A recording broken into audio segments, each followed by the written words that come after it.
Bonjour tout le monde, j'espère que vous allez excellemment bien. Aujourd'hui, on se retrouve pour parler cyclisme, pour faire le débrief de la 8e étape du Tour d'Espagne 2022 de cette Vuelta. Le débrief TikTok, je m'en excuse, arrive avec un petit peu plus de retard que d'habitude, tout simplement parce que j'ai fait également le débrief des qualifications de la Formule 1. Parce que j'ai regardé les deux en même temps, j'étais double écran. Je me suis dit, tiens, si je faisais un petit débrief TikTok des qualifs de la Formule 1, ça peut être pas mal. N'hésitez pas à vous abonner à la chaîne, à réagir dans les commentaires, à mettre un pouce bleu, à partager la vidéo sur les réseaux sociaux, notamment auprès de vos proches. Donc pour le moment, au moment où j'enregistre cette vidéo, il est 18h, je n'ai pas encore enregistré le TikTok, je vais attendre que ça soit l'encodage pour faire le TikTok. Étape que j'ai moyennement appréciée, pour tout vous dire. Voilà, j'ai moyennement apprécié. N'hésitez pas à réagir dans les commentaires et puis à mettre la petite cloche quand vous vous abonnez à la chaîne également, c'est très important si vous voulez connaître les dernières vidéos qui sortent sur la chaîne. Pourquoi j'ai pas vraiment apprécié l'étape? Alors peut-être aussi c'est le fait que j'étais en double écran pendant une grande partie à partir de 15h30, j'étais en double écran pour d'un côté la qualif, de l'autre côté la course. Mais je m'y attendais un petit peu, je vous l'avais dit, vu l'étape qu'on a demain. C'est que je m'attendais à ce qu'on se regarde un petit peu et je m'attendais presque à ce qu'on soit bien plus loin de l'échappée que ça. Mais Quick-Step, on s'est un peu endormi sur cette étape. C'est-à-dire que on laisse pas beaucoup d'avance à l'échappée, mais au final, on n'est jamais revenu sur l'échappée. On leur a laissé 4 minutes, mais on leur a laissé 4 minutes pendant 100 km. Ouais, non, j'ai pas pris un grand plaisir. Malgré le fait qu'il y avait Jevine, mais il y avait quand même un peu de marge, donc on savait qu'il fallait vraiment qu'Evenepoel soit très fort. Derrière, bon, Evenepoel a roulé, mais il lâche pas tout le monde non plus. Les coureurs qui sont lâchés, sauf Sivakov, j'ai envie de dire, c'est quasiment des coureurs qu'on avait vus craquer auparavant. Donc pas vraiment de grandes surprises en fait sur cette étape. J'ai pas grand chose à dire sur ce qui s'est passé aujourd'hui parce que il s'est pas passé tant de choses que ça en fait sur cette étape, sur cette journée. Voilà, il y a des petits enseignements sur la hiérarchie dans certaines équipes. Je pense à Ineos, je pense à Bora aussi, mais il n'y a pas de grands écarts au final à l'arrivée, mais on sait que les coureurs qui finissent à plus d'une minute, ils sont déjà plus dans le même monde en fait que Remco Evenepoel, que Roglic, que Mas. Et je pense que ça va être une bagarre à 3 parce que on voit qu'il y a quand même 3 coureurs avec Yates, peut-être et Rodriguez, mais j'ai l'impression quand même que Roglic, Mas et Evenepoel sont un petit peu au-dessus de ces deux autres coureurs. Et derrière, je pense qu'on se bagarrera pour le top 10, mais pas pour le top 5. On regarde tout de suite ma note de l'étape. J'ai mis 12 sur 20. Alors pour une raison extrêmement simple, j'ai pas voulu défoncer l'étape vu que je regardais deux choses en parallèle, donc je me suis dit peut-être que ma capacité d'attention était plus faible et qu'il aurait fallu que je sois plus attentif pour être pour apprécier un peu plus cette étape-là. J'ai mis 12 sur 20 parce que j'ai pas été émerveillé par cette étape je me suis en fait un peu ennuyé pour tout vous dire. J'ai regardé beaucoup plus la Formule 1 que l'étape parce que même sur la fin, grosso modo on a une attaque de Lutsenko et puis ensuite c'est Jevine qui part avec une jambe de plus que tout le monde. Et derrière, il n'y a pas eu vraiment de tentative d'attaque, c'est-à-dire Quick-Step a fait le rythme sur la montée et puis paf, c'est parti quoi. Donc ça a été assez linéaire comme étape et c'est pas forcément celle que j'apprécie le plus. On passe tout de suite au bilan des Bleus.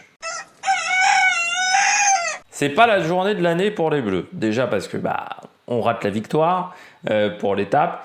Et puis parce que on n'a plus grand monde pour le général à part Ben O'Connor. C'est-à-dire pour un top 10, Ben O'Connor. Sivakov, faudra voir, est-ce que c'était juste une mauvaise journée, mais vu il va peut-être maintenant être obligé de se mettre au service de Geoghegan et Rodriguez. Et puis après derrière, Rudy Mollard, il a perdu du temps aujourd'hui et Pinot était déjà loin au général, comme un Champoussin par exemple, qui pour l'instant, Champoussin est un petit peu invisible pour le moment sur ce début de course. Du côté de cette étape, On commence donc du côté des Bleus avec Thibaut Pinot. Bah, il a tenté, Thibaut. Il a tenté. Il part déjà avec un temps de retard. Donc c'est peut-être ce qui lui a manqué dans le final pour aller suivre au moins Marc Solé. Mais du côté de Thibaut Pinot, ouais, il part avec un petit temps de retard. Mais ça a été compliqué encore à se former cette échappée, hein. Elle a mis du temps. Certains vont me dire, t'es gentil avec Thibaut Pinot, tu lui mets encore, tu le mets encore parmi les coureurs plus-moins. J'ai pas mis parmi les coureurs au top, mais plus-moins. Tout simplement parce que certes, il gagne pas l'étape, mais Jeva, il était au-dessus. Bon, voilà. Après, il finit qu'à 4 secondes de Solé. Je pense que sur la fin, il a déroulé. Mais aussi parce qu'il part quand même des points pour le classement de la montagne. Alors certes, Jeva, il est pour l'instant à 40 points, mais Thibaut Pinot a quand même marqué 12 points. Ça peut être un objectif désormais pour Thibaut Pinot, même si, encore une fois, hein, il va falloir aller chercher 28 points pour Jeva. Je trouve qu'il passe pas à côté de son étape. Je trouve que le coup de pédale est plutôt bon pour Thibaut Pinot. Mais Jeva, il écrase les pédales quoi, aujourd'hui. Donc c'était dur d'aller chercher Jeva. Après, il prend des points pour le maillot à poids. Il prend également... il fait un bon classement. C'est pas mal aussi pour Thibaut Pinot pour qu'il récupère un peu pour sa confiance. Parce qu'on sait que c'est un coureur qui a besoin d'avoir beaucoup de confiance. Maintenant, il sait que demain, ça va peut-être être difficile. Quoique... certes en fin d'étape il a un peu cravaché, mais Armirail et Reichenbach lui ont permis de faire de la patinette dans l'échappée. Après, est-ce qu'il se concentrera sur la fin de la deuxième semaine ou sur la troisième semaine? Troisième semaine, il y aura des opportunités pour les baroudeurs. Deuxième semaine aussi, donc peut-être qu'on va attendre un peu pour Thibaut Pinot pour repartir en échappée. Plus-moins également pour Ben O'Connor. Ben O'Connor, d'un côté, il est 10e du général ce soir, donc c'est plutôt bien. Surtout vu le chrono par équipe qu'avait fait AG2R. Je rappelle, c'est celui qui voulait jouer le général qui avait perdu le plus de temps. Donc ça, c'est plutôt pas mal. Après, il est déjà à 2 minutes 59. En sachant qu'il n'y a pas eu non plus des longues ascensions... beaucoup de longues ascensions où c'était la bagarre des pieds, il n'y en a eu qu'une. Ça fait déjà beaucoup. Et puis, tu t'aperçois qu'en montagne, il est un ton en dessous des 3 de devant, quoi. Donc je pense que sur cette Vuelta, il allait quand même pour aller chercher 5 ou 6. 5 ou 6, ça risque d'être pas facile, quoi. Pour Ben O'Connor. Faut que devant, il y ait des mecs qui se plantent. Hein. Mais les Yates, Rodriguez me semble au-dessus. Il est, je pense, assez proche de Ayuso et d'Almeida. Il est, je pense, meilleur que Hindley, pour l'instant, qui est devant lui. Je pense qu'il est meilleur que Rensman. Sivakov, encore une fois, on ne sait pas trop. Avec André Lopez, je pense que ça se vaut. L'avantage, c'est qu'il a une quarantaine de secondes d'avance sur Miguel André Lopez.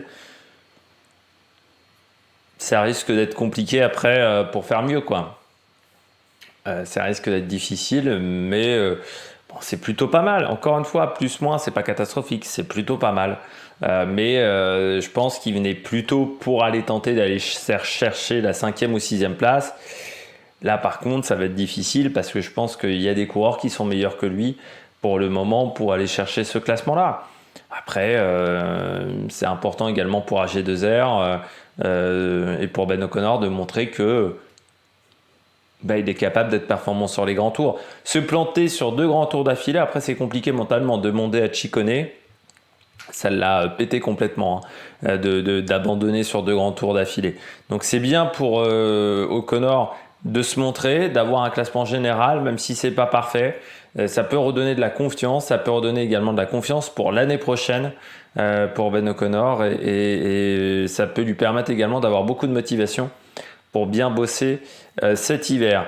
Je continue avec Sivakov. Aujourd'hui, c'est un peu la contre-performance pour Pavel.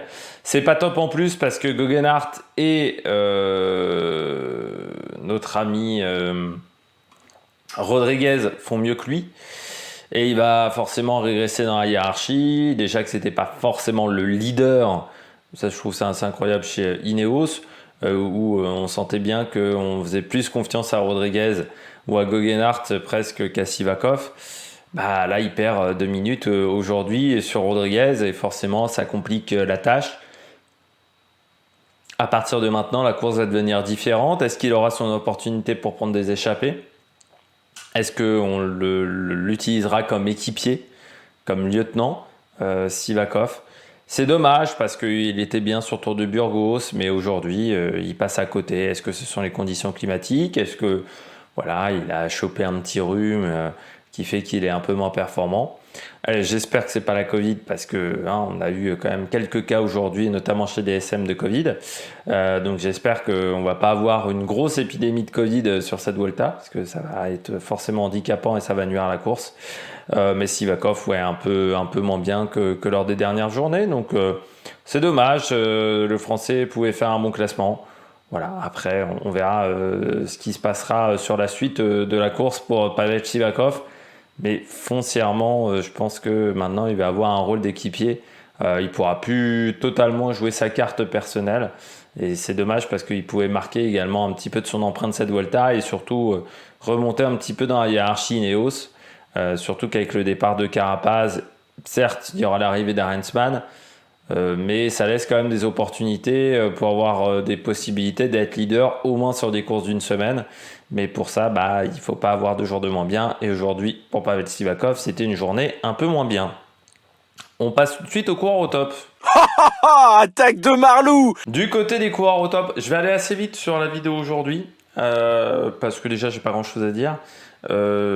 Et ouais, juste pour ça, parce que j'ai pas grand-chose à dire. Je suis un petit peu cramasse aussi, mais j'ai juste que j'ai pas grand-chose à dire. Et du côté des coureurs au top, je commence avec Jevine.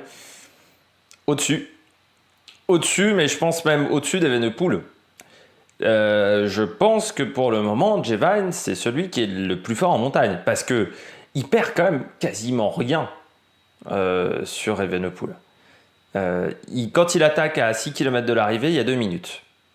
Il y a 2 minutes 05, je crois. Evenepoel, il finit à 1,30. 1,20. 1,20, ouais. Il finit fort.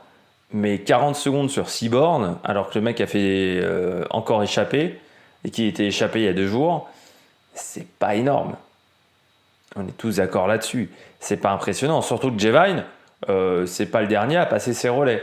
C'est-à-dire, autant par rapport à d'autres coureurs, lui, par exemple Marc Solé, lui, il a passé les relais. Hein. Lui, il en a fait du job. Jevine. Donc, quand on voit le travail qu'il a accompli pour que l'échappée reste à 4 minutes, et quand on voit qu'à la fin, il caresse les pédales à ce niveau-là, impressionnant. Impressionnant, et c'est dommage qu'il soit chez Alpecin et qu'il n'y a pas une équipe suffisamment bonne pour l'aider pour le général.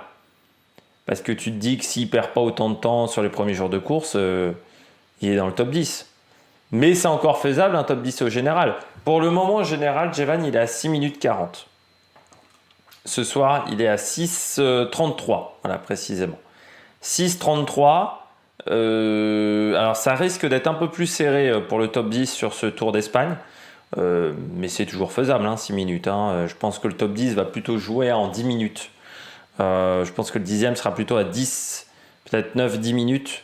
Et pas à un quart d'heure, 20 minutes comme on a eu sur les derniers grands tours. Donc pour Jevine, c'est toujours faisable.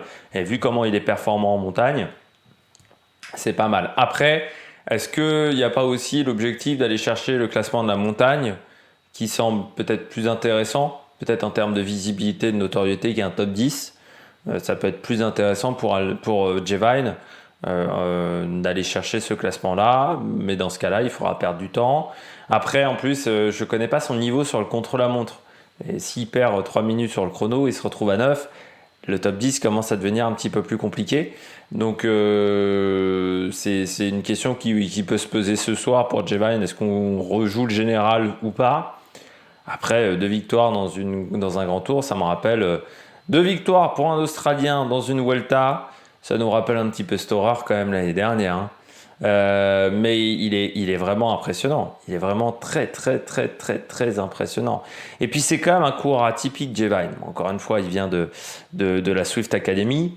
Mais il a presque tout quitté en Australie pour vivre son rêve, sa passion chez Alpecin. c'était quand même sacrément couillu de sa part. Avec sa femme, c'était sacrément couillu et ça marche. Alors ça met 2 ans avant que ça fonctionne, 2-3 ans, mais ça marche.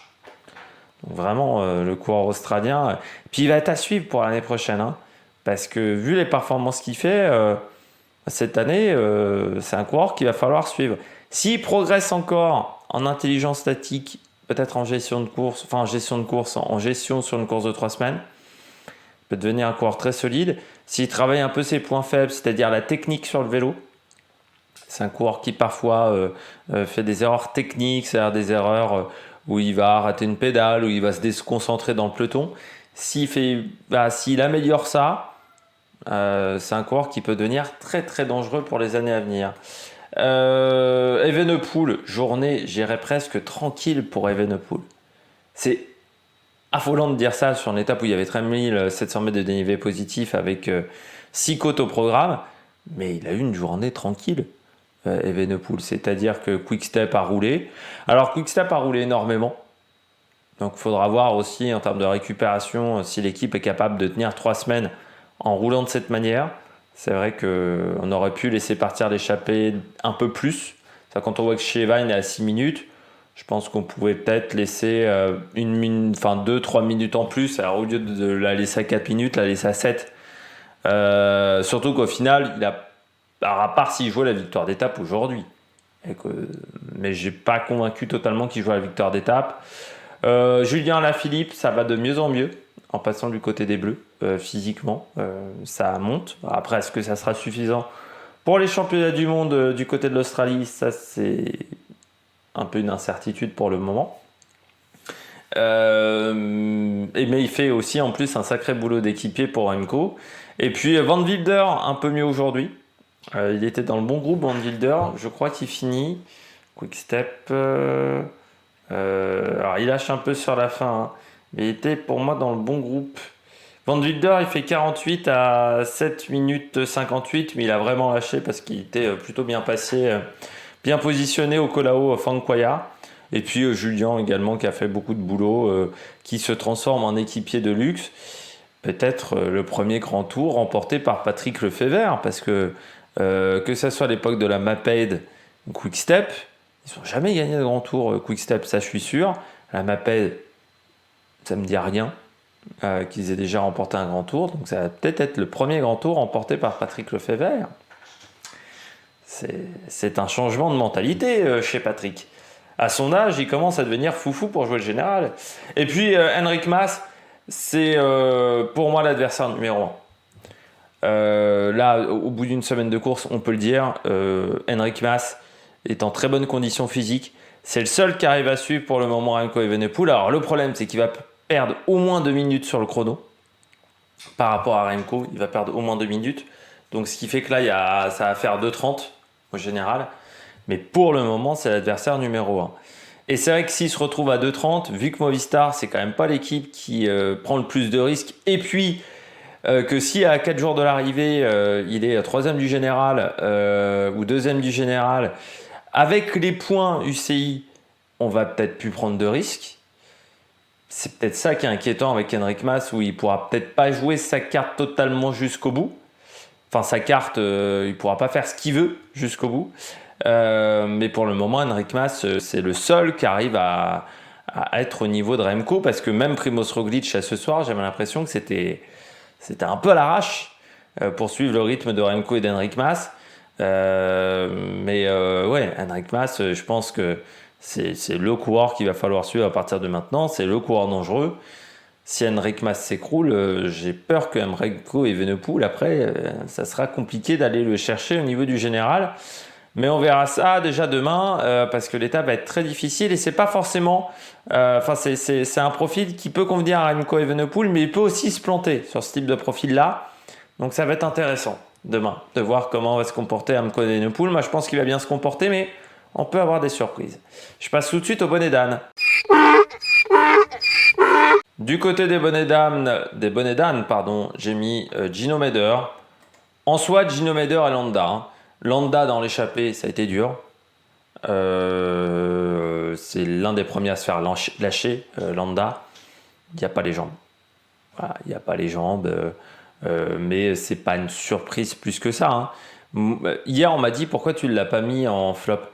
Mais parce que, comment te dire, que à partir du moment où Landa est pas bon sur le Tour du Burgos, alors qu'il est bon chaque année sur le Tour du Burgos, ça sent le flop. Et c'est un petit peu ce qui s'est passé, c'est-à-dire qu'on est sur un flopounet, on va dire, mais on est quand même sur un flop aujourd'hui pour Landa, parce que l'échappée, je dirais pas qu'elle était abordable, mais tu pouvais mieux faire dans cette échappée-là. Et en plus, j'ai regardé un petit peu l'allure de Landa. Je trouve qu'au niveau du coup de pédale, c'est heurté quand même, hein. Je trouve que c'est plus heurté que d'habitude. Je trouve le coup de pédale pas fluide du tout chez Landa dans la dernière montée. Donc ça, c'est pas rassurant aussi sur ses capacités à progresser physiquement dans les jours à venir, parce que j'ai l'impression qu'il est un peu sur les rotules. Gino Meder, c'est fou parce que le Giro l'année dernière, il est impressionnant, Gino Meder, hein. Mais vraiment, quand il s'impose, il domine, il est impressionnant. Depuis le début de l'année, Gino Meder, c'est un peu comme Marc Hirschi, hein. Quand il avait fait son énorme saison 2020 et puis en 2021, il disparaît complètement. Alors, c'est pas au même niveau, parce que Marc Hirschi, c'était d'un extrême à l'autre quasiment. Mais Gino Meder, entre le niveau qu'il avait l'année dernière sur le Giro et le niveau qu'il a depuis le début de saison, c'est pas le même coureur. C'est pas du tout le même coureur. Enfin là, sans être alarmiste, bon, il fait pas une grosse étape aujourd'hui, Gino Meder. Il finit avec Landa. La différence, c'est que Landa était dans l'échappée. Gino Meder, il finit à 3 minutes. C'est une contre-performance. Sur une montée où, encore une fois, ça s'est animé extrêmement tard, sur une étape où ça s'est pas énormément animé, que Gino Meder finisse avec 2 minutes de retard quasiment sur Remco Evenepoel, c'est pas top. Surtout vu que les jours précédents, c'était déjà pas exceptionnel de la part de Gino Meder. Mais c'est surtout que désormais Bahreïn n'a plus de carte pour le général. Après, est-ce qu'il misait vraiment le général en début de course quand tu vois que Fred White est déjà parti 2 fois en échappée? C'est une question qu'on peut se poser. C'est quand même une question qu'on peut se poser du côté de la Bahreïn. Est-ce que l'objectif était vraiment le général ou est-ce qu'on savait déjà avant le départ que ça serait très très compliqué pour faire un bon classement? Mais Gino Meder, ouais, année difficile. Les résultats sont pas bons, hein. J'avais dit déjà sur les chronos, mais même sur des étapes individuelles. Sur le Tour de Romandie, où il fait 3e à Villars, 7e à Zinal et 2e du général. Il n'y a que là où il a été performant de la saison. Le Tour de Suisse, il abandonne. Il n'a même pas fait les championnats de Suisse. Et là, il fait 9e du contre-la-montre par équipe. C'est surprenant parce que c'est un coureur qui était vraiment en progrès depuis qu'il avait quitté NTT et qu'il avait rejoint la Bahreïn. Mais là, ça ne se passe pas correctement pour Gino Meder et ça commence à devenir inquiétant pour le coureur suisse. Et puis, je termine avec Kelderman et Carapaz, j'en ai deux. Je commence avec Kelderman. Année compliquée aussi pour Kelderman, hein. Dans la hiérarchie Bora, il est descendu d'un cran quand même, Kelderman. Dans la hiérarchie de la Bora, là aujourd'hui il finit 37e à 4,53. Il a explosé, Kelderman. Et c'est vrai que l'année prochaine il rejoint la Jumbo. Mais quand tu vois l'effectif de la Jumbo, ça sent quand même le rôle d'équipier l'année prochaine, hein. C'est-à-dire que Vingegaard, j'ai l'impression que, bon, cette année, peut-être qu'il y a eu un coup de moins bien, et voilà, mais il a quand même eu, que ça soit sur le Tour d'Italie, ou là, je pense sur ce Tour d'Espagne, un rôle d'équipier. Pour un mec qui, normalement, joue les grands tours, c'est quand même décevant. Et j'ai toujours eu du mal avec Kelderman, parce que, bon, c'est un coureur, on le dit souvent, mais c'est quand même le coureur, même quand il fait 4e du Tour de France, ou quand il fait 3e du Tour d'Italie, on ne le voit pas de toute la course. Et il fait 3e du Tour d'Italie 2020, on le voit quasiment pas. Alors, je suis un peu méchant parce que c'est peut-être même là où on l'a le plus vu. Sur le Tour de France, il a fait 5e en 2021. Tu te souviens même pas qu'il fait 5e. C'est un coureur qui, quand il va arrêter sa carrière, Kelderman, ça fait partie des coureurs dont on se souviendra pas vraiment le palmarès, un peu comme le Rens Ten Dam du côté des Néerlandais. Parce que Laurent Stendhal, il n'a pas vraiment marqué les esprits. Hein. Quand il a pris sa retraite, ça nous a un peu fait ni chaud ni froid. Et là, vu le contrat de 3 ans jusqu'en 2025, c'est-à-dire que ça fera un contrat jusqu'à ses 34-35 ans, ça sent la fin de carrière à la Jumbo, ça sent le retour au Bercail dans l'équipe néerlandaise, ça sera surtout le rôle d'équipier parce que par rapport à Vingegaard, par rapport à Roglic, par rapport à Sepp Kuss, c'est moins bien. Donc forcément, il aura un rôle d'équipier. Donc c'est dommage de ne pas profiter de sa peut-être dernière opportunité d'être leader. Après, vu qu'il se barrait de la Bora, peut-être que la Bora a dit on le met en tant qu'équipier, mais là aujourd'hui il a complètement explosé. Et puis Carapaz, je vois pas comment Carapaz va finir ce Tour d'Espagne avec Ineos. Hein. Quand on s'engueule à ce point-là avec son directeur sportif, encore une fois c'est dommage la manière dont se termine l'histoire entre Ineos et Carapaz. Parce que ça avait bien démarré, notamment sur le Tour de France 2020. Ça avait très bien débuté, il y avait eu des résultats. Et puis ça finit vraiment en eau de boudin. Et ça, c'est triste. C'est triste, mais là, la manière dont il s'est engueulé à l'oreillette avec son directeur sportif, c'est assez rare de voir ça dans le monde du cyclisme. Hein. Autant en Formule 1, on le voit quelques fois, autant dans le monde du cyclisme, c'est beaucoup plus rare.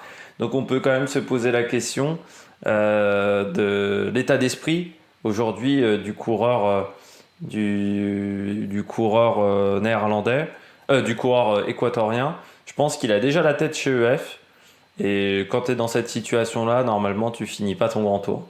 Quand tu as déjà la tête ailleurs, je pense que ça va être compliqué pour Carapaz de finir son grand tour. Et c'est dommage également parce que là, tu as un coureur qui est complètement démotivé dans ce genre de situation. Or, ça aurait pu être un bon équipier pour Rodriguez Espagnol ou pour Geoghenaert, qui sont désormais les deux cartes d'Ineos. Mais quand même, Ineos, hein, ça sera une année décevante. Il faudra se mettre autour de la table chez Ineos et faire le bilan de cette saison parce que ils vont, je pense, à de grandes chances qu'ils ne remportent pas un grand tour cette année. Il n'y a pas tant de résultats si notables que ça, à part sur les classiques. C'est vrai que sur les classiques, ils ont fait une grande saison. Mais du côté du reste de l'année, ça a été plus compliqué pour Ineos. Donc il faudra voir pourquoi ça n'a pas marché chez Ineos. Avec des coureurs, notamment Viviani, qui ont été assez transparents cette saison. J'espère que vous avez aimé cette vidéo. Demain, étape qui ressemble un petit peu à celle-là, mais en plus difficile. Présentation à 7h30, débrief pas avant 21h, vous savez, comme d'habitude. D'ici là, n'hésitez pas à vous abonner à la chaîne, à réagir dans les commentaires, à mettre un pouce bleu et à partager la vidéo sur les réseaux sociaux. Allez, ciao ciao sur la Meilleure Production.